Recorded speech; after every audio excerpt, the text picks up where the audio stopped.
हजारों गाड़ियों के काफिले के साथ इम्तियाज जलील मुंबई की ओर कूच कर रहे हैं। सीधे उन्हीं से बात करते हैं। इम्तियाज जी, आखिर क्या वजह हुई कि आपको इस तरह से औरंगाबाद से मुंबई जाना पड़ रहा है? देखिए, मैं सिर्फ औरंगाबाद से नहीं, आज पूरे महाराष्ट्र से लोग इकट्ठा हुए हैं। वो हुकूमत को याद दिलाने के लिए जा रहे हैं हम कि ये राज्य जो है वो कायदे से, कानून से, संविधान से चलेगा। जिस तरीके से जाति, धर्म और मज़हब के नाम के ऊपर गंदी घटिया राजनीति खेली जा रही है, स्टेज के ऊपर खड़े रह के मुसलमानों को गाली दी जा रही है, हमारे धर्म के ऊपर गाली दी जा रही है, कोई कार्रवाई नहीं हो रही है, पुलिस खामोश बैठी हुई है, सरकार प्रशासन है तो इसको बढ़ावा दे रही है। और अफसोस के साथ कहना पड़ रहा है कि अदालतों से जो उम्मीद थी कि अदालत ने इसके बारे में कोई सख्त रवैया अपनाना चाहिए, वो भी जब खामोश नज़र आ रहे हैं तो हमें मजबूरन सड़क के ऊपर उतर के हमें कहीं ना कहीं सरकार को जगाने के लिए हम जा रहे हैं, उन्हें संविधान की एक कॉपी देने के लिए जा रहे हैं। आप कह रहे हैं सरकार को जगाने के लिए जा रहे हैं, लेकिन आप बताइए आखिर इतना बड़ा हजारों गाड़ियों का काफिला आप अरेंज कैसे कर पाए? कितना समय आपको लगा? किन किन संस्थाओं से आपने बात की? मैंने सिर्फ एक प्रेस कॉन्फ्रेंस के अंदर ऐलान किया था कि अब हम मुंबई की तरफ चलेंगे करके, और उसके बाद कहीं पर मुझे कोई मेहनत करने की ज़रूरत नहीं पड़ी। आज आप देखेंगे इतना सारा हुजूम जो है वो इस बात की गवाही दे रहा है कि लोगों के अंदर कितनी नाराज़गी है।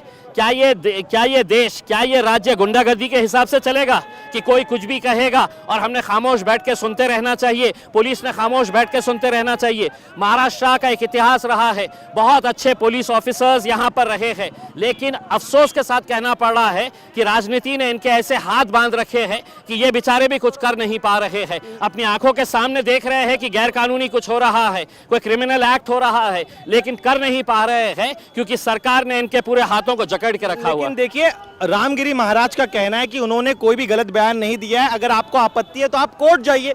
आप इस तरह से सड़क पूरी समृद्धि एक्सप्रेस हाईवे है वो पूरा जाम हो गया है। रामगिरी महाराज आपके लिए हो सकते हैं, ये ऐसे गुंड कहा जाता है, हमारे लिए महाराज नहीं, उन्हें कहा जाता है। ऐसे गुंड प्रवृत्ति के लोग भगवा चोला ओढ़कर कैसे धंधे करते हैं ये आपने देखे होंगे। आसाराम बापू के सामने है तो पैरों के ऊपर पड़े रहते थे, लोटांगन करते थे, आज जेल में पड़ा हुआ है। ये भी जो है ये एक घटिया किस्म का आदमी है जिसकी मानसिकता घटिया है, और प्रवचन के दौरान इंसान ने इंसान की हैसियत से कैसा जीना चाहिए करके ये बताया जाता है। तुम्हारा धर्म खराब, तुम जिसको मानते हैं वो खराब, ये सब बातें हैं तो नहीं सुनने के लिए लोग आते हैं करके। तो इसको बुलाया गया है कि तू बोल ऐसा, हम चाहते हैं कि महाराष्ट्र का माहौल खराब हो करके। और उसी दिन महाराष्ट्र के मुख्यमंत्री आकर इनकी पीठ थपथपाते और कहते हैं कि यांच्या केशाला मैं हाथ लावू देणार नहीं, इनके बाल को भी मैं धक्का नहीं लगने दूंगा।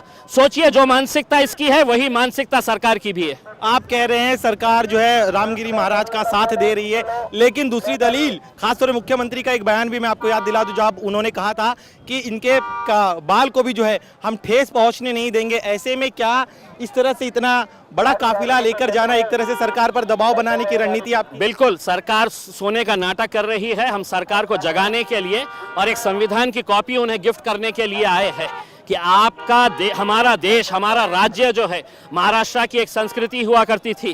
छत्रपति शिवाजी महाराज, छत्रपति संभाजी महाराज, फुले, शाहू, अंबेडकर, पुरोगामी महाराष्ट्र कहते थे। आज उसी महाराष्ट्र की हालत आपने क्या कर दी है? सिर्फ आपने राजनीतिक घटिया सिर्फ कुर्सी हासिल करने के लिए आप दंगे भड़काना चाहते हैं, आप माहौल खराब करना चाहते हैं, आप हर एक को छोड़ दिए हैं स्टेज के ऊपर कि जाओ गाली दो जिसको देना है, हम तुम्हें हाथ नहीं लगने देंगे, बल्कि तुम्हारी सुरक्षा और बढ़ाएंगे हम। बिल्कुल, आप कह रहे, देखिए ये आपकी दलील, लेकिन एक और आरोप ये भी आप पर लग रहा है, चूंकि लोकसभा चुनाव में MIM का बड़ा वोट बैंक जो था वो उनके हाथ से छिटक गया और अब विधानसभा चुनाव करीब है, इसीलिए इम्तियाज जलील फिर एक बार अपने वोट बैंक को। आपकी गलत जानकारी है। MIM ने कितने सीटें लड़ी है महाराष्ट्र के अंदर, आप ये बताइएगा। उसमें हमने यहाँ पर ये जो लोग जमा हुए हैं ये कोई MIM के पूरे कार्यकर्ता है, ऐसा नहीं है। हमने लोगों से कहा था कि तुम किस राजनीतिक पार्टी से ताल्लुक़ रखते हैं, कौन सी तुम्हारी जमात है, तंजीम है, हमें कोई लेना देना नहीं है। यहाँ पे बाहैसियत मुसलमान तुम आइएगा, वरना जिस तरीके की बयानबाजी चल रही है आज, महाराष्ट्र के जो हालात बन रहे हैं, उससे तो हमें ऐसा लग रहा है कि सरकार चाहती है कि कहीं ना कहीं कुछ गड़बड़ हो जाए और हमारी है तो राजनीति है तो चलती रहे, हमारी दुकान चलती रहे। आप सरकार पर आरोप लगा रहे हैं, लेकिन विपक्ष जो है महाविकास आघाड़ी, उनके कई नेताओं का कहना है कि आप और बीजेपी मिले जुले हुए हैं, चुनाव के ठीक पहले माहौल खराब करना चाहते हैं। आरोप हमने बहुत पहले भी सुन चुके हैं। उसमें आज किसी में इतनी हिम्मत नहीं है, एक आवाज़ के ऊपर इतनी पब्लिक अगर आई है तो वो मेरे नाम के ऊपर नहीं आई है, वो हमारे प्रॉफेट मोहम्मद के नाम के ऊपर आई है, जिनके बारे में गलत बयानी होने के बावजूद भी लोग उसकी तायीद कर रहे हैं, उसका सपोर्ट कर रहे हैं। लोग उनके नाम पे आए हैं, इम्तियाज़ जलील और एमआईएम के नाम के ऊपर ये लोग इकट्ठा नहीं हुए हैं। एक आरोप ये भी लग रहा है कि इतनी बड़े पैमाने पर जो भीड़ आई है, आपने सभी को इमोशनली अपील की थी कि आप जो है अल्लाह की खातिर जो है अपने पार्टी को डिफरेंसेस को बिल्कुल भूल सही कर कहा। यहाँ पर आए। क्या एक तरह बिल्कुल आपका सही है, क्योंकि मैंने जब ये ऐलान किया था तो सबसे पहले आलोचना जो है वो करने वाले कांग्रेस के और राष्ट्रवादी कांग्रेस के मुसलमान थे।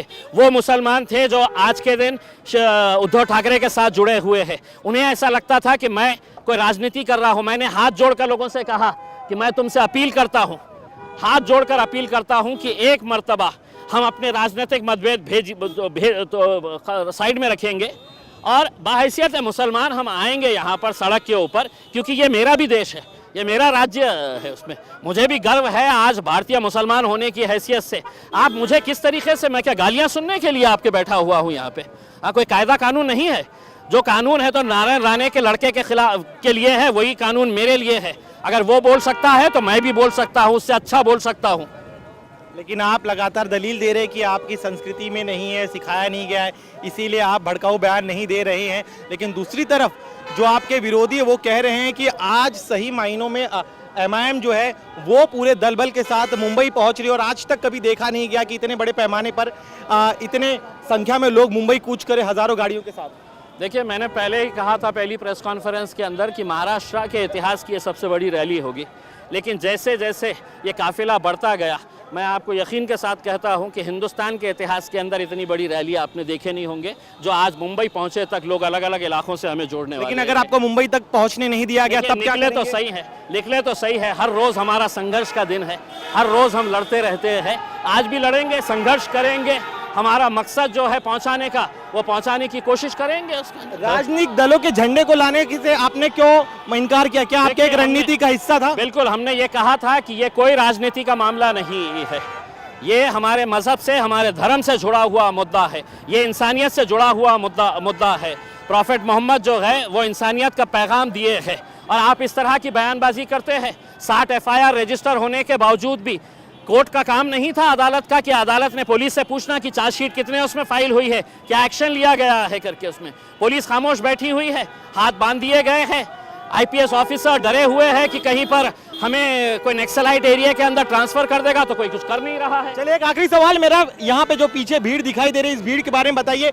कहाँ कहाँ किन किन इलाकों से ये तमाम लोग पहुंचे हैं? महाराष्ट्र के कोने कोने से, छोटे छोटे गांव से तक लोगों ने, जिनके पास पैसा नहीं था वो लोगों ने है तो थोड़े थोड़े पैसे जमा करके है तो ये गाड़ियां लिए हैं और गाड़ियां लेकर है तो उन्होंने ये समर्थन आपको आगामी चुनाव में भी दिखाई देगा? मेरा चुनाव से इस मुद्दे का कोई संबंध नहीं है, कोई संबंध नहीं है। आपको साफ तरीके से बताना चाहता हूं मैं। लड़ाई जारी रहेगी, लड़ाई जारी रहेगी, लड़ाई जारी रहेगी। बिल्कुल, हमारा संघर्ष, हर रोज हमारा संघर्ष रहता है, आगे भी संघर्ष जारी रहेगा। एक जाने से पहले आप देखिए, हम लोग काफी हद तक आगे, लेकिन बताया जा रहा है कि बिना इजाजत आप लोग आगे बढ़ रहे हैं, ऐसे में आपको रोको? कोई ऐसी बात नहीं है। मैं पूरे लगातार 3 दिन से पुलिस अधिकारियों के संपर्क में था। मैंने पूरा पत्र व्यवहार किया था डीजी मैडम के साथ, यहाँ के कमिश्नर के साथ, पूरी इत्तला इन सबको दे दी गई थी। ये पूरे लगातार 2 दिन से मेरे संपर्क में थे, पूरा रूट हमने तय किए थे, तो ऐसी कोई बात नहीं है कि कोई परमिशन ये वो की। चलिए, शुक्रिया हमसे बात करने के लिए। तो ये थे इम्तियाज जलील, जिनका कहना है कि वो इजाजत के साथ ही प्रयास किया था, इजाजत नहीं मिली, लेकिन वे मुंबई तक जरूर कूच करेंगे। कैमरामैन अरुण के साथ दिनेश मौर्य, इंडिया टीवी, मुंबई।